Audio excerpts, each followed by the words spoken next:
are going to start a topic that is called Protestant Ethic and Spirit of Capitalism.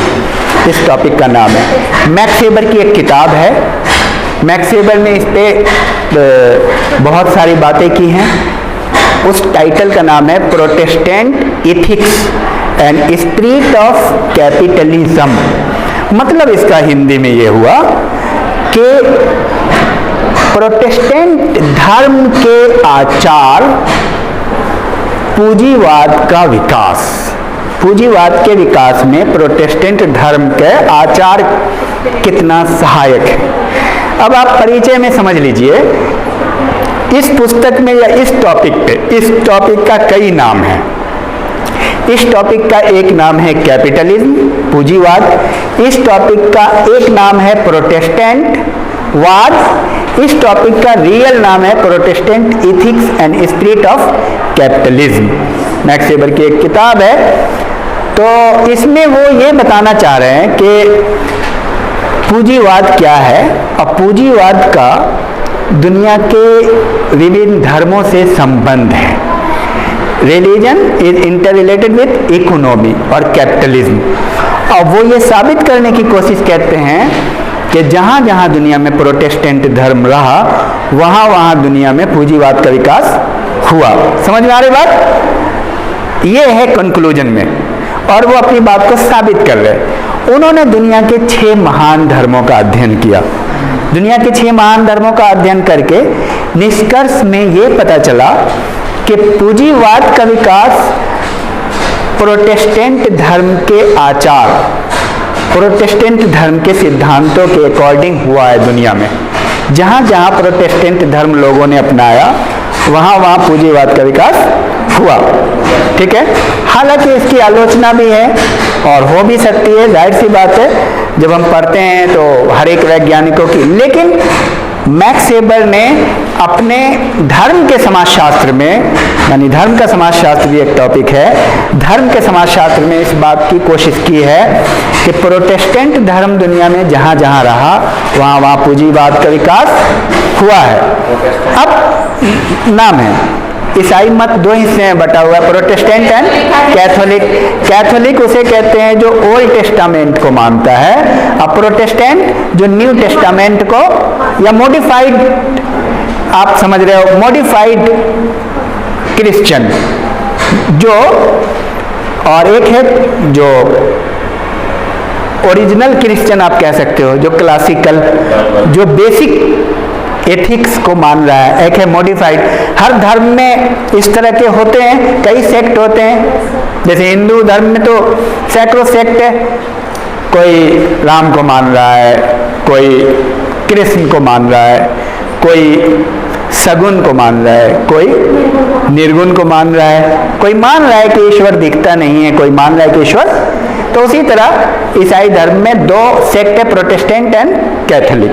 ठीक है। Protestant धर्म की मान्यता के अनुसार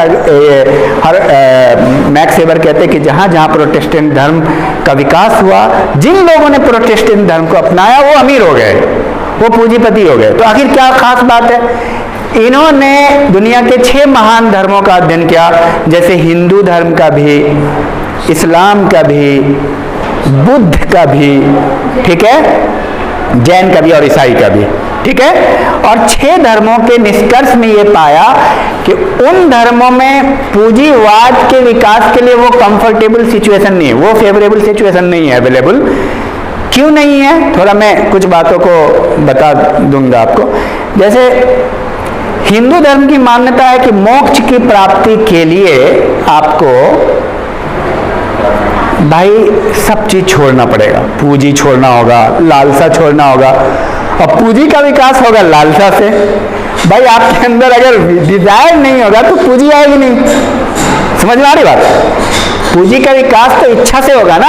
अब आप लालसा छोड़ देंगे और जंगल धारण कर लेंगे, वर्णाश्रम व्यवस्था जो है इसमें, जिसमें ब्रह्मचर्य, गृहस्थ, वानप्रस्थ, संन्यास आश्रम प्राप्त करने के लिए आपको, यानी मोक्ष की प्राप्ति के लिए, अर्थात जीवन और मृत्यु से स्वतंत्रता से आज़ादी के लिए आपको जंगल में जाना है, और जंगल में जाना है तो आपको धीरे धीरे वैसे अट्रैक्टिव चीज़ों से दूर रहना है। अट्रैक्टिव खान पान जो आपको क्या कह रहे कि बहुत ज़्यादा सांसारिक मोह लालसा में, इस्लाम धर्म की मान्यता के अनुसार भी दुनिया का बहुत ज़्यादा महत्व नहीं है भाई। उनका है कि original life will be started hereafter. जब आपकी ये तो टेस्ट है, this is a test for hereafter, यहाँ के बाद के लिए एक टेस्ट है, एक आजमाइश है। जब आप यहाँ दुनिया में आते हैं तो आपका एक टेस्ट है, टेस्ट शुरू होता है। और एग्जाम में आप कितने देर तक रहते हैं? 2 घंटे का एग्जाम है 60 साल की ज़िंदगी में, तो उसी तरह 60 साल की ज़िंदगी अगर 2 घंटे से कंपेयर कर लो तो आपका असल लाइफ वहाँ शुरू होता है, जो लॉन्ग लाइफ है, फॉरएवर है। और तो इसमें आपको किसी तरह से बच बचा के अच्छा काम करके, बहुत ज़्यादा लालसा पैसे की, दौलत की, इस्लाम की मान्यता के अनुसार आपके पास अगर पैसा है भी तो उसको आप ज़्यादा से ज़्यादा सदका, खैरात, ज़कात निकालते रहिए, लोगों को दीजिए, ठीक है। और बाद की ज़िंदगी के लिए अपने को सफल बनाइए। तो इसलिए उनका कहना है कि पूंजीवाद का विकास नहीं हुआ। इसी तरह अन्य प्रोटेस्टेंट धर्म का भी वही, कैथोलिक का भी वही हाल है। कैथोलिक भी की मान्यता यही है कि भाई स्वर्ग और नरक यहाँ से मरने के बाद ये आजमाइश है, वो भी मानते हैं टेस्ट है, समझ रहे हैं। और इस टेस्ट को हिंदू धर्म मानता है, क्या कह रहे हैं कि वेद मानता है कि भाई माया जाल है, संसारिक मोह माया से। इवन इस्लाम में भी ये चीज़ है कि भाई ये एक प्रकार का आपको आजमाइश है और एक माया जाल है, उसके सही शब्द अरबिक में है, ठीक है। उस माया जाल से आपको बाहर निकलना है। तो प्रोटेस्टेंट धर्म और पूंजीवाद का रिलेशनशिप उन्होंने कायम किया। तो उन्होंने कहा कि ये जो जितने भी धर्म हैं, जैसे हिंदू धर्म है, इस्लाम है और बौद्ध है और जैन है, जहाँ जहाँ बौद्ध जैन का भी वही हाल है, वो सब और ज़्यादा उन्होंने कहा है भाई सांसारिक मोह माया से बहुत दूर रहना है। तो जितने भी धर्म हैं उन सब धर्मों के आचार ये सिखाते हैं, वो कहीं ना कहीं वो फेवरेबल नहीं है कि पूंजीवाद का विकास हो। वहाँ पे पूंजीवाद के विकास के लिए तो इच्छा शक्ति चाहिए। वहाँ पे ये है कि भाई पैसा बचाओ, यहाँ क्या है पैसा खर्च करो, गरीबों को खिलाओ। वहाँ क्या है पैसा जितना बचाएगा उतना अमीर बनेगा। तो ये सिद्धांत नहीं है ना। हिंदू धर्म में और इस्लाम धर्म में या बौद्ध में और जैन में क्या है, पैसा बचाना नहीं है, पैसा आप लोगों को खर्च करो लोगों के वेलफेयर के लिए। ईसाई में भी है, कैथोलिक में। अब पहले हम रिलेशनशिप को, असल तो ये है कंक्लूजन उनका, लेकिन रिलेशनशिप को समझे कि आखिर सबसे पहले कैपिटलिज्म है क्या, पूंजीवाद क्या है। तो पूंजीवाद के कुछ कैरेक्टर मैं आपको बताता हूँ कि पूंजीवाद में सबसे इम्पॉर्टेंट चीज है कैपिटल, ठीक है, पूंजी, उसमें पूंजी होता है। और नेक्स्ट पॉइंट में है अधिकतम लाभ, मैक्सिमम बेनिफिट के लिए काम किया जाता है। किस काम के लिए किया जाता है? बेनिफिट के लिए किया जाता है, अपने पर्सनल बेनिफिट के लिए ज्यादा से ज्यादा पूंजी का विकास होता है। जहां आप सोशल वेलफेयर करेंगे तो मैक्सिमम बेनिफिट उस पॉइंट से नहीं होगा ना, पर्सनल बेनिफिट। कैपिटलिज्म ग्रो करेगा ही नहीं। आपके हाथ में 5 लाख रुपया आया, आप गरीबों में बांट दिया 4 लाख, तो कैपिटलिज्म ग्रो ही नहीं करेगा। पर्सनल बेनिफिट और पर्सनल लाभ ज्यादा से ज्यादा कमाने के लिए। उसके बाद इंडस्ट्री पॉइंट है, उद्योगों की स्थापना। उद्योग की स्थापना क्यों होती है कैपिटलिज्म में? क्योंकि उद्योग स्थापित होंगे तो प्रोडक्शन बढ़ेगा। नेक्स्ट में आप लिखिए प्रोडक्शन, उत्पादन बढ़ेगा, उत्पादन बढ़ेगा तो फायदा ज्यादा होगा, प्रॉफिट ज्यादा होगा। और अपने उत्पादन को सेल करने के लिए मार्केट में ले जाना जरूरी है। मार्केट लिखिए, बाजार, कैपिटलिज्म का ये एलिमेंट है, बाजार। अब बाजार चाहिए क्यों? जो माल आपका उत्पादित होगा वो मार्केट जाएगा, एक मार्केट होगा, वो मार्केट कोई भी हो सकता है, मोड चेंज हो जाएगा, जैसे फ्लिपकार्ट भी हो सकता है, अमेजन भी हो सकता है, वो आपके हाथ में है वो बाजार, ठीक है।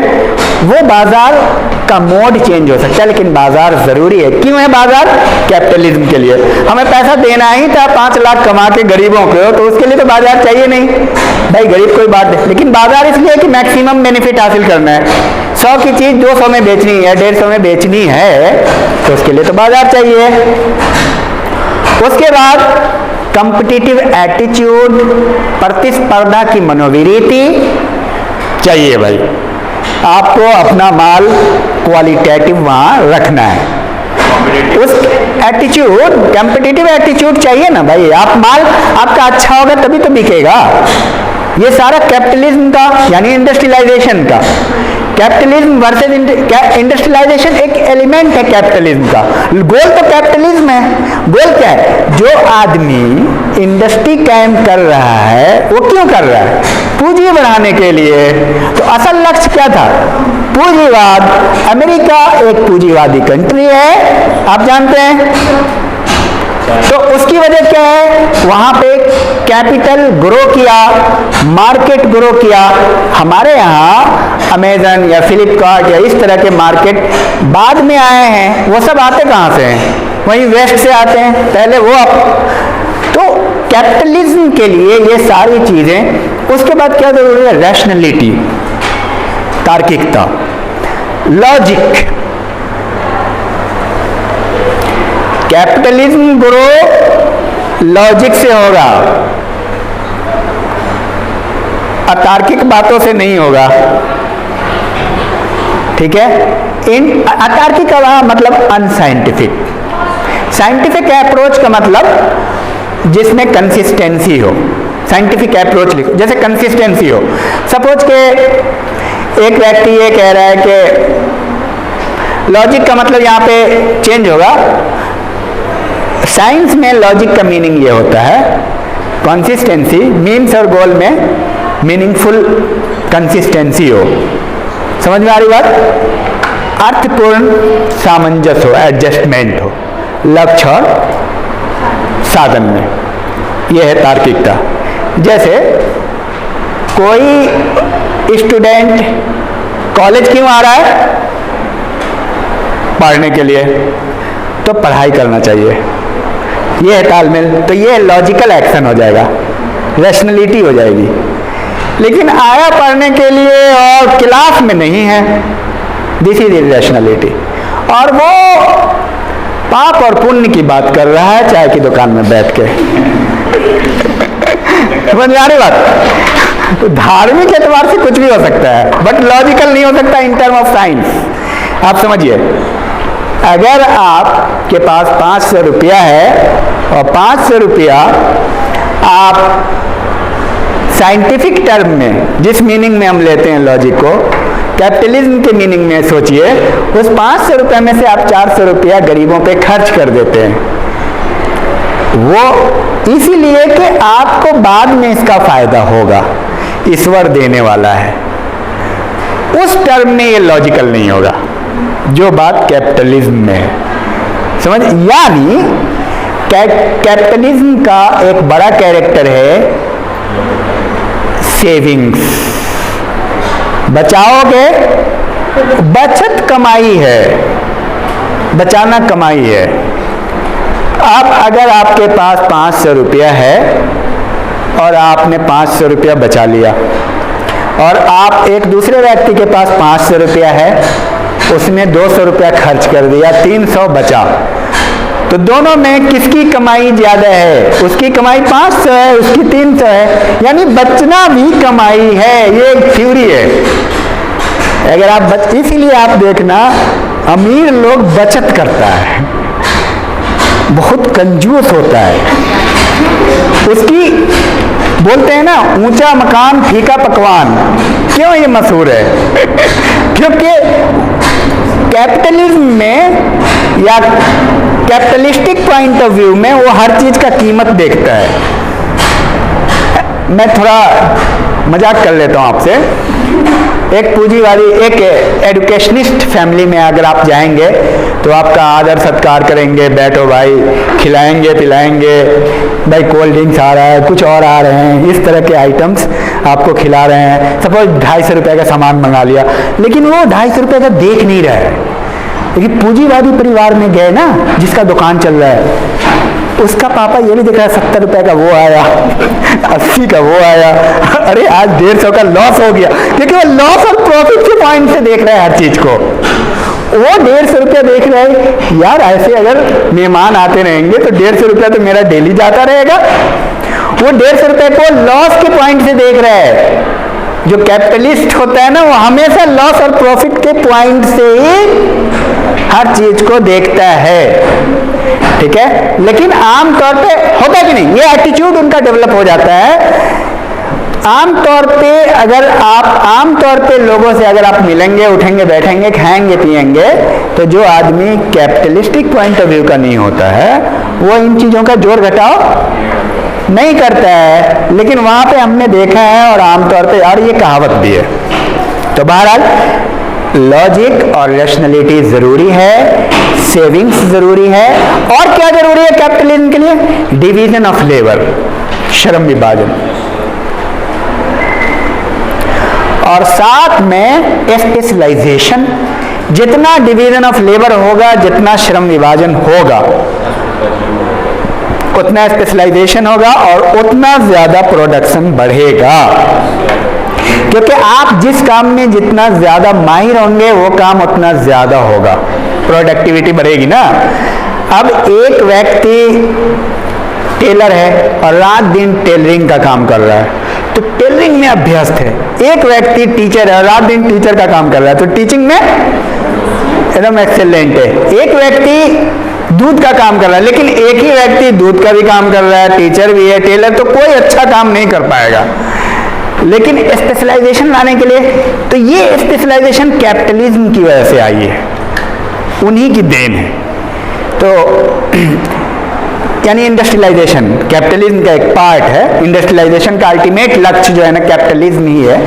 तो अब इन दोनों में तालमेल देखो। प्रोटेस्टेंट धर्म कैपिटलिज्म को बढ़ावा देता है मैक्स वेबर के अनुसार। प्रोटेस्टेंट धर्म के आचार ऐसे हैं जिसमें ये सारी बातें शामिल हैं। इन शॉर्ट मैं आपको बता रहा हूं। प्रोटेस्टेंट धर्म कहता है, क्या कहता है, अब उसकी थ्योरी। आप प्रोटेस्टेंट धर्म के आचार है, जो जितना कमाएगा उसको सबसे ज्यादा लाभ होगा।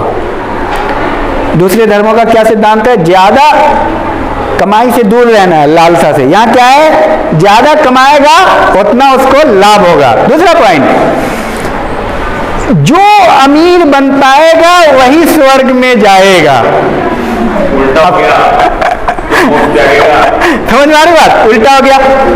अब अगर ये थ्योरी आ जाए कि जो अमीर बनेगा वही स्वर्ग में जाएगा, जन्नत में, तो क्या होगा? आदमी अमीर बनने के लिए रात दिन लगा देगा। भैया स्वर्ग में तो गरीब जाएंगे नहीं, और गरीब नरक में जाएगा। अगर इस तरह का थ्योरी है तो भाई वहां कोई गरीब रहना पसंद करेगा? किसी भी कीमत पे वो जान लगा देगा। उसके बाद इंटरेस्ट को बढ़ावा देते हैं, ब्याज को। दुनिया के जितने भी धर्म हैं वो ब्याज के विरोधी हैं, क्योंकि ब्याज जो है ह्यूमैनिटी के अगेंस्ट है। सपोज कि कोई आदमी गरीब है, और गरीब को तो 1 लाख रुपए की जरूरत है, बेटी की शादी है, उस पर से आप ब्याज ले रहे हैं, तो आमतौर पे ये मानवता के खिलाफ है। फॉर ए शॉर्ट मोमेंट उसकी जरूरत पूरी हो जाती है, लेकिन जो आदमी के पास 1 लाख रुपया है ही नहीं, ना आने का कोई चांस है, उसकी तो मदद होनी चाहिए थी। लेकिन उससे आप ब्याज भी लेना चाह रहे हैं, तो ऑलरेडी मूलधन और उस पर से ब्याज कहां से देगा? तो दुनिया की जितनी भी, लेकिन ये कहता है कि ब्याज चलेगा, ब्याज भी हमारी कमाई है, ठीक है। उसके बाद कहता है 1 पैसा बचाना, 1 पैसा कमाना है। अगर तुम नहीं कमा रहे हो तो बचा लो, क्योंकि जितना बचाओगे वही कमाई समझ लो। तो ये सारे सिद्धांत जो है, उन्होंने अपने बातों को साबित करने के लिए कई फैक्ट भी दिए कि जहाँ जहाँ बहुत सारी जगहों पे प्रोटेस्टेंट धर्म को लोगों ने एक्सेप्ट किया और वहाँ लोग पूंजीपति हो गए, ऐसा उन्होंने एविडेंस दिया। लेकिन अब इनकी आलोचना ये है कि दुनिया में ऐसे धर्म हैं जहाँ प्रोटेस्टेंट नहीं है, फिर भी कैपिटलिज्म ग्रो किया। इनकी बहुत बड़ी आलोचना है।